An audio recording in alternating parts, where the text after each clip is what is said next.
لباجار بصرة یه باشورا عراقی وائل رمضان دکانا خالوی گولانی ودگه. رمضان یک جوان پینویسین سرتیش هلدگرد. او جنوبه دست بنویسینا هنرا کو با بیوید زاروکاتی آوی نشاوی دا دنویسه. او هدی دست بنویسینا پیوین عربی ینکو هاتنا داخواست کرن بخیزن جوان و جهاتی دگه.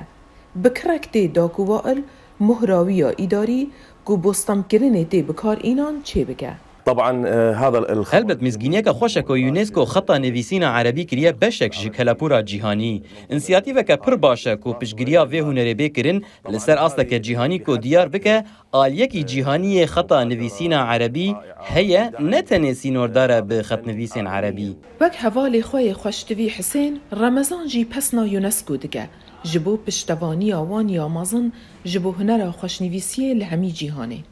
رمضان لدبستان وانین اخلاقی دده هر وصا پران جبو هنر خوی خوشنویسی قزانج دگه